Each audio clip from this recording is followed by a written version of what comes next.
Shalom Bapak Ibu Saudara-saudariku yang terkasih dalam Kristus Yesus. Kita bertemu lagi dalam acara Satu Bagi, Sapaan Tuhan bagi kita. Hari ini Sabtu tanggal 12 Juni tahun 2021. Namun sebelumnya mari kita bersatu di dalam doa. Damai sejahtera Allah yang melampaui segala akal, itulah yang memelihara hati dan pikiranmu di dalam Kristus Yesus Tuhan kita. Amin. Saudara yang terkasih dalam Kristus Yesus, sapaan Tuhan bagi kita hari ini terangkat dari kitab 1 Tawarik pasal yang ke-29 ayat yang ke-9a. Demikian firman-Nya. Bangsa itu bersuka cita karena kerelaan mereka masing-masing, sebab dengan tulus hati mereka memberikan persembahan sukarela kepada Tuhan. Sampai sejauh firman Tuhan. Saudara yang terkasih dalam Kristus Yesus, saya mengangkat tema dari kebenaran firman ini, yaitu memberi persembahan.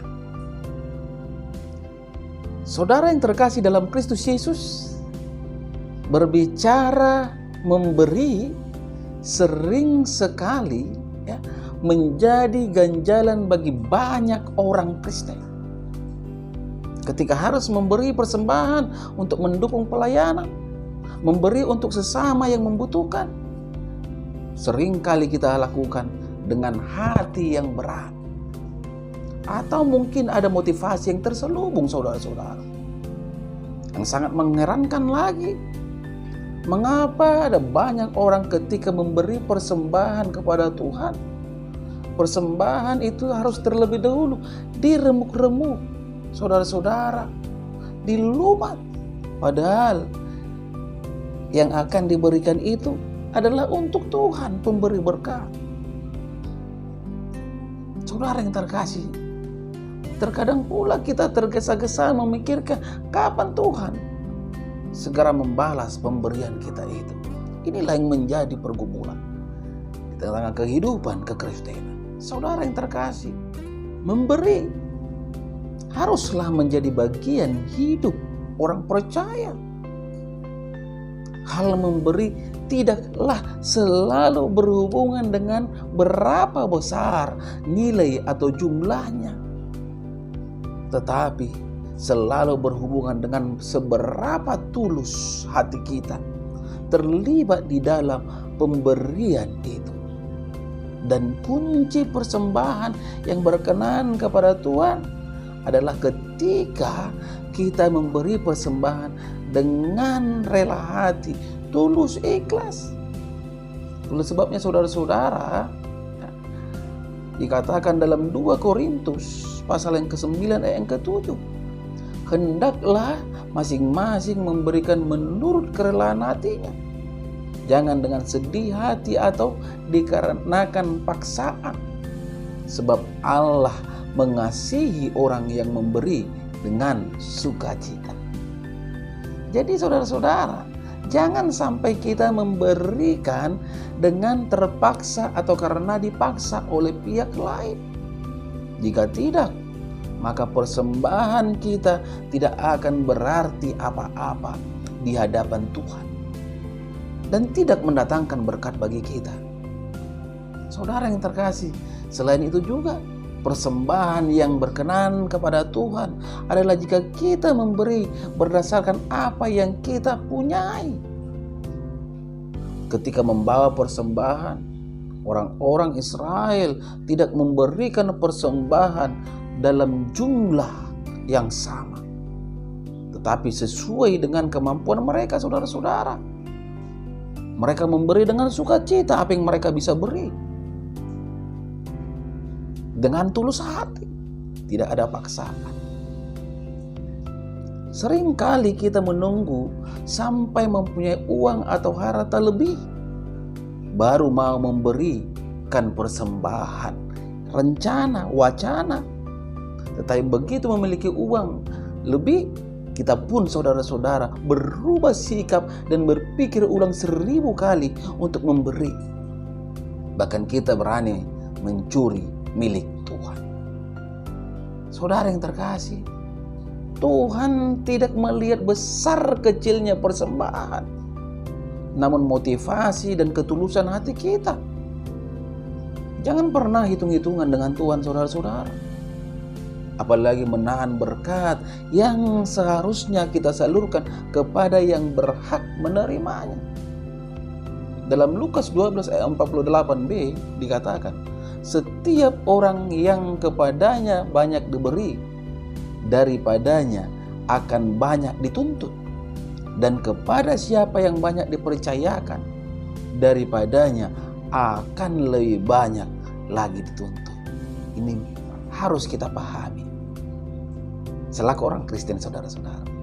Mungkin saat ini kita berpikir, saya tidak punya harta atau materi yang bisa kupersembahkan kepada Tuhan. Apa yang bisa kuberikan untuk Tuhan? Jangan pernah berpikir, saudara-saudara, bahwa yang dapat kita persembahkan kepada Tuhan itu hanyalah berkaitan dengan harta, materi, atau uang. Banyak hal yang dapat kita persembahkan kepada Tuhan sebagai wujud nyata cinta kasih kita kepadanya. Dalam Roma 12 ayat yang pertama, saudara-saudara, dikatakan, karena itu, saudara-saudara, dengan kemurahan Allah aku menasihatkan kamu, supaya kamu mempersembahkan tubuhmu sebagai persembahan yang hidup, yang kudus, dan yang berkenan kepada Allah. Itu adalah ibadahmu yang sejati. Kita dapat memberikan hidup kita ini, saudara-saudara, untuk Tuhan.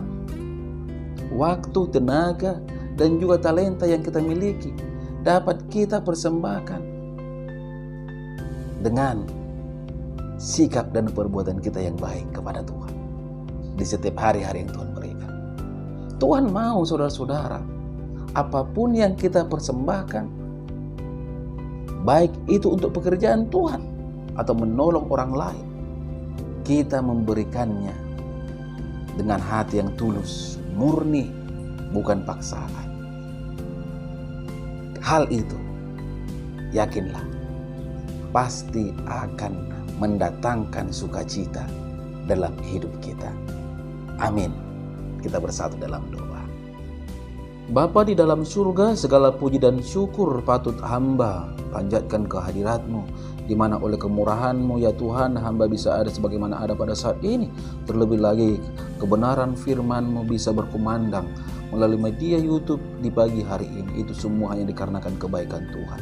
Terima kasih ya Tuhan. Hamba memohon, biarlah Engkau memeteraikan kebenaran firman-Mu ini di dalam hidup setiap para pendengar, mana firman-Mu mengajak untuk memberi persembahan dengan tulus dan ikhlas, bukan dikarenakan paksaan. Olehnya Bapa, dimanapun pendengar berada, pasti akan beroleh kekuatan ketika kebenaran firman-Mu bertumbuh dan berakar di dalam kehidupannya. Hamba percaya setiap para pendengar ketika mereka sakit akan beroleh kesembuhan. Ketika mereka lemah, mereka akan mendapatkan kekuatan. Ketika mereka berhadapan dengan persoalan, mereka akan mendapatkan jalan keluar, karena memang tiada yang mustahil bagi Engkau ya Tuhan. Pada saat ini, hamba berdoa untuk salah seorang jemaat dari hamba yang lagi dalam keadaan sakit. Tuhan Yesus, inang boruna baban, Kau jamah tubuhnya, Engkau berikan Tuhan iman yang teguh, pengharapan baginya, pasti kesembuhan akan terjadi. Tiada yang mustahil bagi Engkau ya Bapa. Begitu juga setiap yang sakit, biarlah kuasa-Mu nyata di dalam kehidupan mereka. Bapa di surga, hamba berdoa untuk para pendengar, ketika mereka Tuhan belum mempunyai momongan, mari Engkau berikan momongan. Ketika mereka belum mempunyai pekerjaan, mari Engkau berikan pekerjaan. Ketika mereka Tuhan belum mempunyai jodoh, mari Engkau berikan jodoh. Hanya kepadamu hamba mengadu dan memohon. Berkati rumah tangga mereka, berkati usaha dan pekerjaan mereka ya Tuhan Yesus. Begitu juga anak-anak yang Kau titipkan. berikan hikmat dan kepintaran serta kesehatan. Inilah doa hamba-Mu di pagi hari ini yang hamba panjatkan hanya di dalam satu nama, yaitu Kristus Yesus, Juru Selamat kami yang hidup. Amin. Salam buat kita semua. Salam sehat.